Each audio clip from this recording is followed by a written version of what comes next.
Valerian and the City of 1,000 Planets. The City of Umpty Thrumpty 11 Stupid Planets, as we should really call it in Mark's absence, because, that's obviously something you can pick up later. Luc Besson is the director of Nikita, Leon, Lucy, and crucially, when it comes to Valerian, The Fifth Element. Now, we have spoken about The Fifth Element before at some length. Yes. This 1997 sci-fi masterpiece, I think, that was kind of bright and extravagant and preposterous when it came out, completely teeming with detail. In some ways, a really corny throwback, and in other ways, scalp-pricklingly progressive. Mashing those two sort of things together, that original film was inspired by a French comic strip called Valerian and Laureline by Pierre Christin and Jean-Claude Mézières. Now, fast forward 20 years from The Fifth Element, and Besson has made an official Valerian film with Dane DeHaan and Cara Delevingne as these two spatio-temporal agents as part of a galactic peacekeeping force. They are summoned to the titular city of Umpty Thrumpty 11 Stupid Planets, which is Alpha, this sort of free-floating metropolis in space that has been compiled over 400 years by various alien visitors attaching themselves to this Earth space station. There's a big conspiracy afoot on there that involves a strange radiation leak and a fluorescent hedgehog, which Valerian and Laureline are called to attend to in this kind of quite testy chemistry way they have. And here's a clip of them being testy and chemistry EE. Leaving exospace. 3, 2, 1, exit.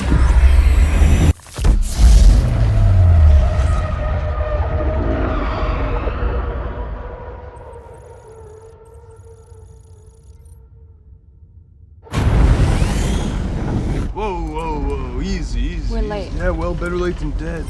You want to drive? Whoa, put your hand back on the joystick. Laureline, put your hands back on the joystick.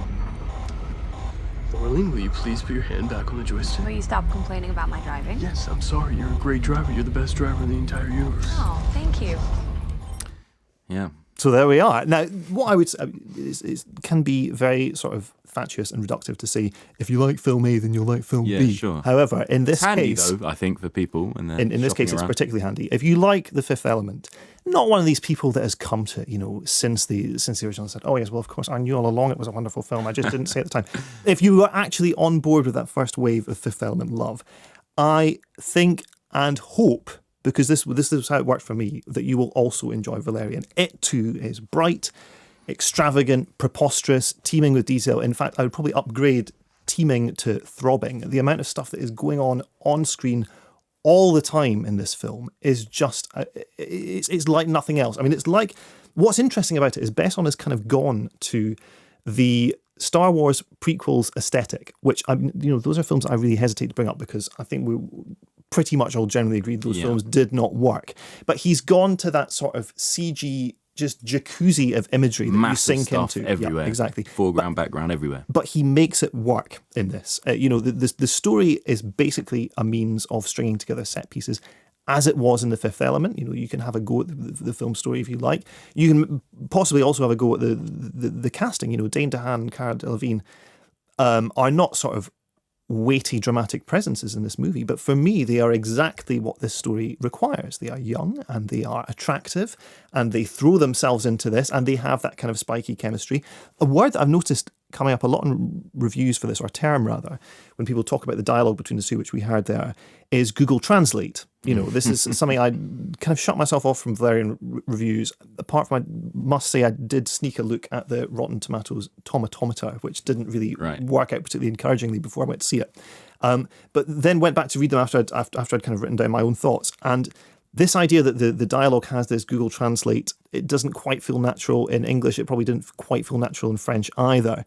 But to me, that kind of slightly rickety feel really feeds into the retro, the overall kind of retro aesthetic that he's going for. It doesn't feel like a film that needs to be verbose and clever and kind of riffing incredibly intelligently on things, And there are lovely, lovely moments that you wouldn't write if you're writing in English in English as your first language. I think where there's one bit where Valerian goes catapulting out of the wrong airlock, and Laureline apologises for misreading the map.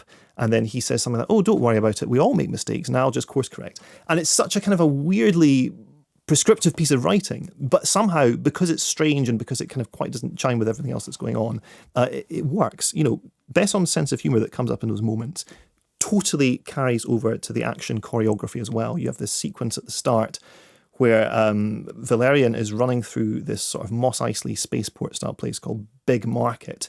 It's a market that exists on two tiers of reality, and he switches between these tiers, and it's incredibly well staged, and the complexity of it just, you know, in the moment, you're just being bowled over by all this incredibly witty choreography. But it's choreographed in a way that is funny as well as beautiful. And similarly on Alpha, where you have so many different environments that these characters are barreling through, there's a tremendous chase scene where he just kind of hurtles through. You know, he's running, he's jumping, he's falling, he's kind of going underwater like a torpedo at one moment. And it's just like pow, pow, pow. Besson just wants to show you all of this incredible kind of mad, ugly, beautiful spectacle all the time. Mm-hmm.